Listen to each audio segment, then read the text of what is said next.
नमस्कार, न्यूज प्रारंभच्या बातमीपत्रामध्ये पुन्हा एकदा आपल्या सर्वांचं सहर्ष स्वागत आहे। पाहूया आताची सर्वात मोठी ब्रेकिंग न्यूज। विनाअनुदानित शिक्षकांना लवकरच न्याय मिळणार, सांगलीतील शिक्षकांना अजित पवार यांचे आश्वासन। विनाअनुदानित शिक्षकांसाठी पुढील आठवडा अतिशय निर्णायक आहे। महाराष्ट्रातील अंशतः अनुदानित शाळांसाठी महत्त्वपूर्ण बातमी आहे। सोमवार दिनांक 22 जानेवारी ते 25 जानेवारी 2024 पर्यंत टप्पावाढीचा निर्णय होण्याची शक्यता आहे।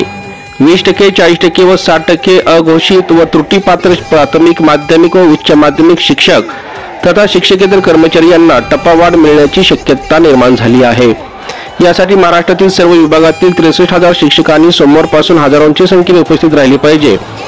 राज्य सरकार पूर्णपणे सकारात्मक आहे। मुख्यमंत्री, अर्थमंत्री तथा शिक्षण मंत्री सुद्धा विशेषतः अजित पवार देखील या चर्चेसाठी तयार आहेत। फक्त गरज आहे ती शिक्षकांच्या एकजुटीची। जर न भूतो न भविष्यती अशी जर गर्दी आझाद मैदानावरती झाली तर 22 जानेवारीच्या राम मंदिराच्या उद्घाटनानंतर दुसऱ्या दिवशी 23 जानेवारी रोजी हिंदू हृदय सम्राट बाळासाहेब ठाकरे यांची जयंती आहे।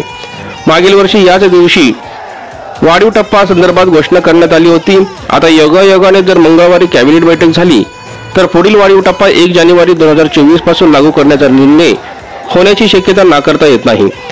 त्यामुळे 63,000 शिक्षक व शिक्षकेतर कर्मचाऱ्यांनी सोमवारपासून एकजुटीने आझाद मैदानावर उपस्थित राहणे आवश्यक आहे। कारण गेल्या काही आठवड्यापासूनची हालचाली पाहता येणारा आठवडा अतिशय निर्णायक असणार आहे। कदाचित गुरुवारपर्यंत टप्पावाढीचा शासन आदेश सुद्धा शिक्षकांच्या हातामध्ये येऊ शकतो, अशी सध्याची परिस्थिती आहे। त्यामुळे हजारांच्या संख्येने सोमवारी आझाद मैदानावरती उपस्थित राहावे असे आवाहन सांगलीचे प्रमोद पाटील यांनी केले आहे।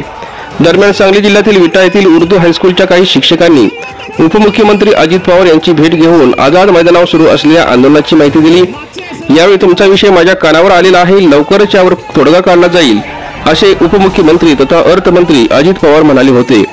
यावेळी उर्दू हायस्कूलचे नमीरा पटेल व गुफराम पटेल हे उपस्थित होते। यासारख्या ताज्या शैक्षणिक बातम्यांसाठी आताच आमचे चॅनल लाईक करा, शेअर करा आणि सबस्क्राईब करा। धन्यवाद।